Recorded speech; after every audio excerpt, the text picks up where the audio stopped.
Esse vídeo será dividido em duas partes. Você está assistindo a parte 2.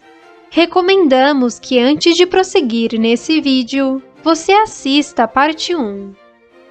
No dia 2 de setembro de 1848, quando Maria Isabel contava com 18 anos, ela se casou com Pedro Caldeira Brandt, o conde de Iguaçu, de 34 anos. Maria Isabel tornou-se a segunda esposa e condessa consorte de Iguaçu. Pedro Caldeira Brandt era filho do Marquês de Barbacena, o mesmo que havia arranjado o casamento entre Dom Pedro I e Dona Amélia. O conde de Iguaçu tentou entrar em contato com sua cunhada, Duquesa de Goiás. Ele enviou cartas endereçadas à Alemanha, tentando revelar de alguma forma para sua cunhada que ela tinha uma família no Brasil, já que Isabel Maria havia sido enganada a vida toda.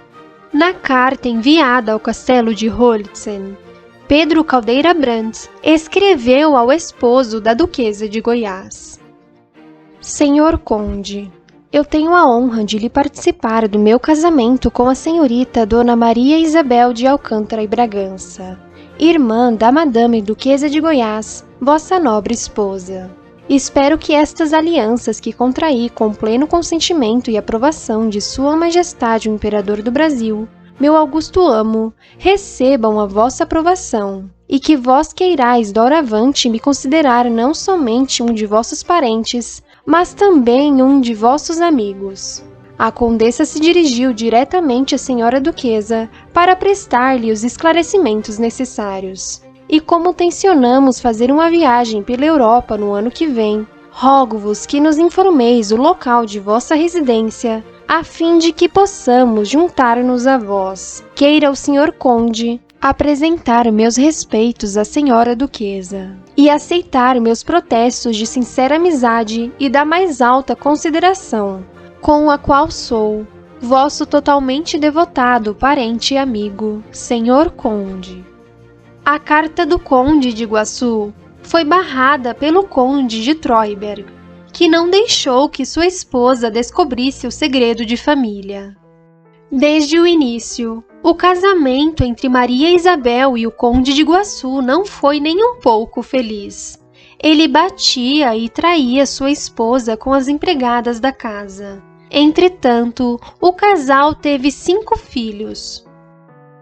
A primeira nasceu em janeiro de 1849, batizada com o nome da mãe, Maria Isabel Caldeira Brandt. Se você chegou até aqui, não se esqueça de curtir o vídeo e se inscrever no canal. Clique no sininho para ativar as notificações. A residência da Marquesa de Santos, em São Paulo, era muito bem frequentada por intelectuais da elite paulista. Domitila era muito respeitada em São Paulo. No dia 19 de julho de 1849, o poeta Álvares de Azevedo escreveu sobre um baile que acabou em tragédia na residência de Domitila. Na ocasião, estava sendo preparado um baile em comemoração do nascimento da primeira filha dos condes de Iguaçu, mas infelizmente a primeira filha do casal acabou falecendo. O baile que tinha de haver no dia 23 pelo batizado da neta da marquesa, da nobre descendente da casa de Bragança, senhora Dona Maria Isabel de Alcântara, transformou-se no enterro. Morreu a linda criancinha de um ataque de convulsões na madrugada da segunda-feira, e nessa noite enterrou-se, com a maior pompa possível em São Paulo. O segundo filho da condessa e do conde de Iguaçu nasceu no dia 18 de novembro de 1850, batizado com o nome do pai, Pedro de Alcântara Caldeira Brandt. A terceira filha nasceu em 11 de setembro de 1852, batizada como Maria Teresa Caldeira Brandt. A quarta criança nasceu em 7 de agosto de 1854, batizada como Isabel Maria Caldeira Brandt, provavelmente em homenagem à Duquesa de Goiás. A quinta e última criança nasceu provavelmente em 1858, batizada como Deolinda Caldeira Brandt. O Conde de Iguaçu, marido de Maria Isabel, além de trair e bater na esposa, era viciado em jogos de azar. Ele contraiu dívidas exorbitantes por conta de seu vício. O poeta Álvares de Azevedo deixou registrado que Maria Isabel era uma moça muito formosa e bela. A bela condessa tinha um vestido cinzento que lhe fazia uma cinturinha de sílfide. No colo, numa volta só, lhe corria um colar de finíssimas, grossíssimas pérolas. Nem havia dizer se as pérolas aí eram um enfeite ou um enfeitado. Alguns anos depois, o Conde de Iguaçu tentou novamente contato com a Duquesa de Goiás, enviando cartas ao castelo de Hollitzen. Isabel Maria, que não tinha nenhuma recordação de sua família, ficou chocada quando descobriu que era filha biológica de Dom Pedro I com a Marquesa de Santos. Pedro Caldeira Brandt enviou como provas as cartas trocadas entre Dom Pedro I e a Marquesa de Santos. Se você quiser entender melhor essa história, então assista ao vídeo. Duquesa de Goiás, parte 1, Isabel Maria de Alcântara Brasileira. Algumas cartas que estão guardadas atualmente na Biblioteca Nacional mostram que a senhora Domitila sempre estava presente na vida conjugal dos condes de Iguaçu, tentando apaziguar as constantes brigas de marido e mulher. Em uma carta escrita em 3 de outubro de 1851, apenas 3 anos após o casamento, Domitila fala sobre algumas joias pertencentes a Maria Isabel que o Conde de Iguaçu teria vendido sem autorização para pagar dívidas. Em carta, Domitila escreveu ao genro: "Estou bem convencida de que o senhor é daqueles homens que não olham para suas dívidas e nem para o futuro. Eu, sendo mulher, lembro-me do futuro. Não tenho expressões com que lhe explique os meus sentimentos. À vista disso e do incômodo que tenho sofrido por esse motivo, pois nunca pensei que as joias de minha filha fossem empenhadas para se comprar bagatelas, ou seja, inutilidades, ou para pagar dívidas de outrem, acho melhor que vossa mercê as venda e pague o que deve, porque assim ao menos não ouvirei falar mais nisso, e não terei os dissabores que aí teve.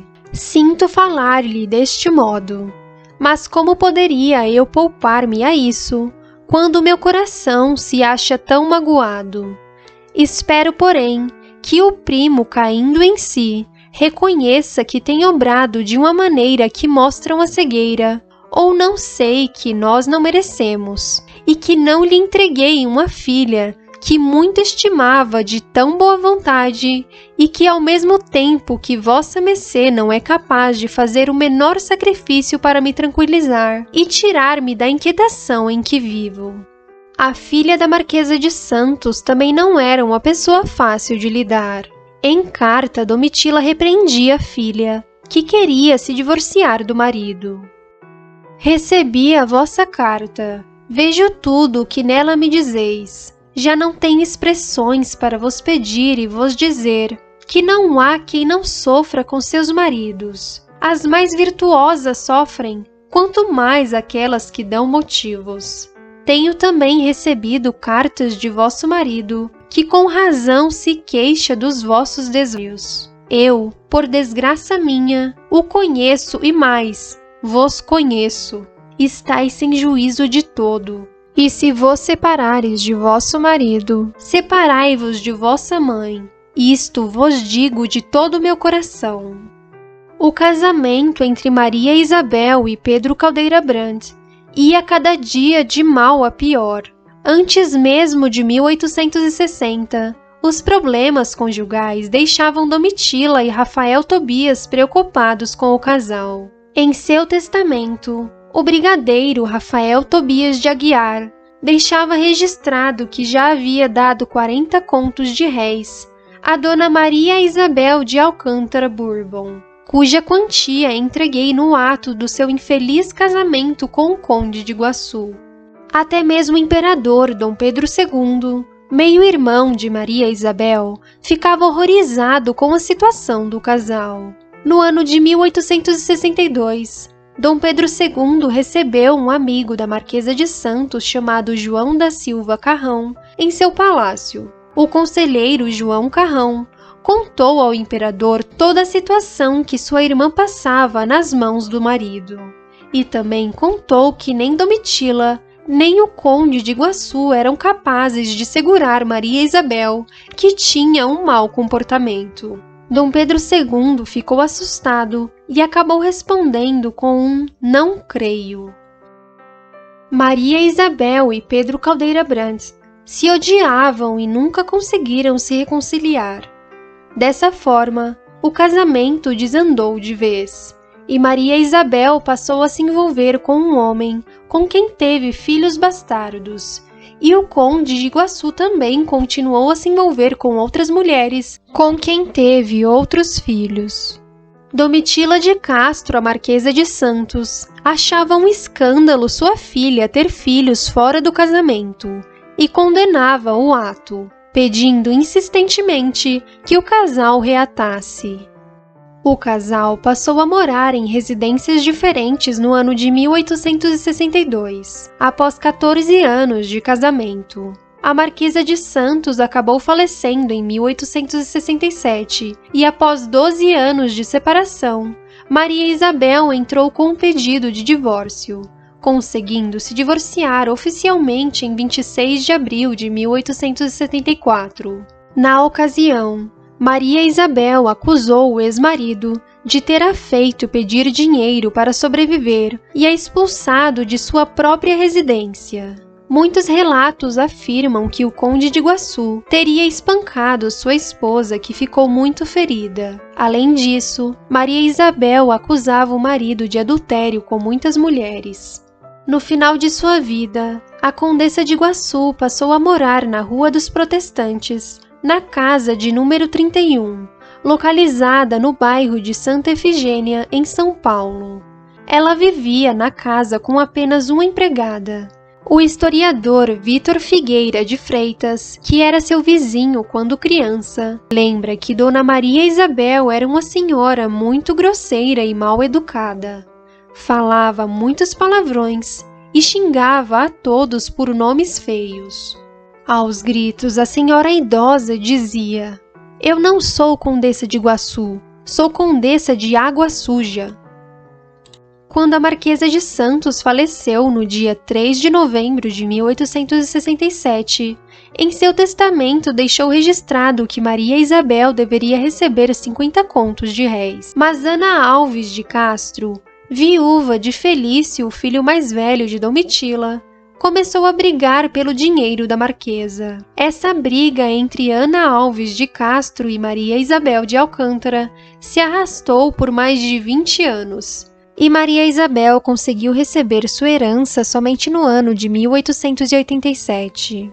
O ministro Rodrigo Otávio conheceu a senhora Maria Isabel já idosa. Sobre a irmã de Dom Pedro II, o ministro escreveu: "Conheci pessoalmente a Condessa de Iguaçu, e pelos meus 10 anos tive muitas ocasiões de vê-la de perto. Meu pai foi seu advogado. Era uma velha obesa, feia, com uma belida em um dos olhos, e sem elegância no trajar. Falava muito alto e dirigia-se a todos, referindo-se sempre, de modo brutal, ao imperador e aos figurões da corte. Maria Isabel de Alcântara Bourbon acabou falecendo em São Paulo em setembro de 1896, vítima de arteriosclerose. Seu corpo foi sepultado no cemitério da Consolação, ao lado de sua mãe Domitila de Castro. Valorize a história e compartilhe esse vídeo com seus amigos.